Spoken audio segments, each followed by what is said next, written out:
I'm the EPCI director, and those four letters stand for engineering, procurement, construction, and installation. So effectively, I lead a team of very talented project managers, engineers, commercial managers, specialists in something called GIS, which is our mapping system, specialists in our survey requirements, and together, that team, we're responsible for designing the wind farm, buying it in terms of purchasing all the component parts, and then at some point getting all the parts made and assembled and brought to Ireland, and then installing.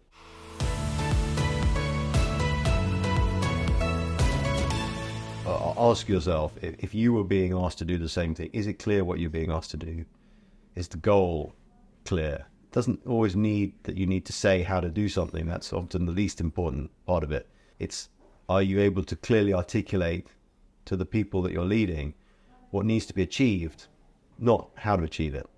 That's where their talent comes in. So it's about enabling people, and that comes with having confidence to articulate what you need to articulate, confidence to let people do what they need to do, and confidence to correct if it's going to go wrong.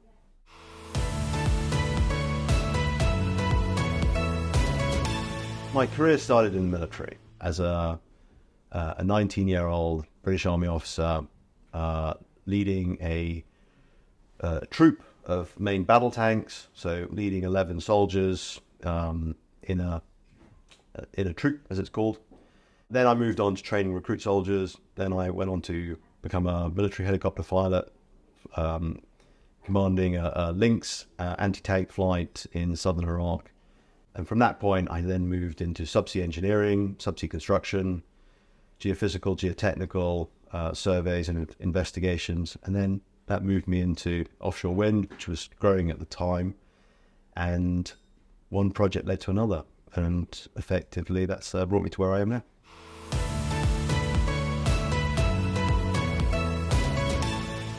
It's really got to be the people.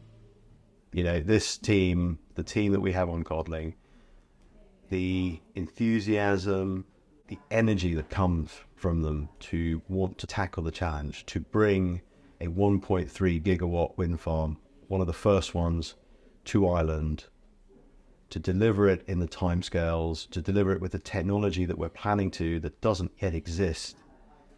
It's fantastic.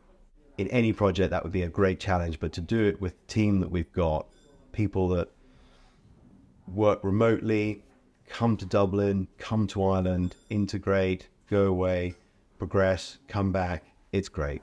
We're a strong team, even if we're not always there in the same office. When we come together, we feel the energy, we, kind of dynamic and focused. That's one of the best things.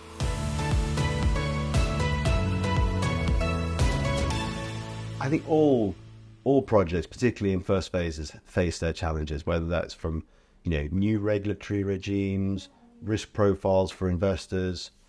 This is no different here. In our case, I think the best way I can describe it, it is like 3 layers of Swiss cheese, all independently moving.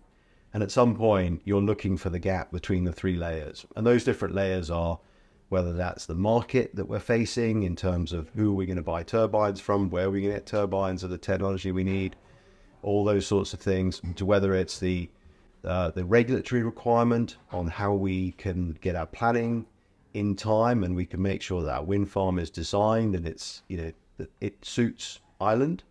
And then how our, what are called our ORES terms and conditions, how they also align. So our contract with the Irish government for electricity, how do we get these 3 pieces of Swiss cheese to align so there is a clear path through, the end of which is a wind farm built and functioning and generating clean energy?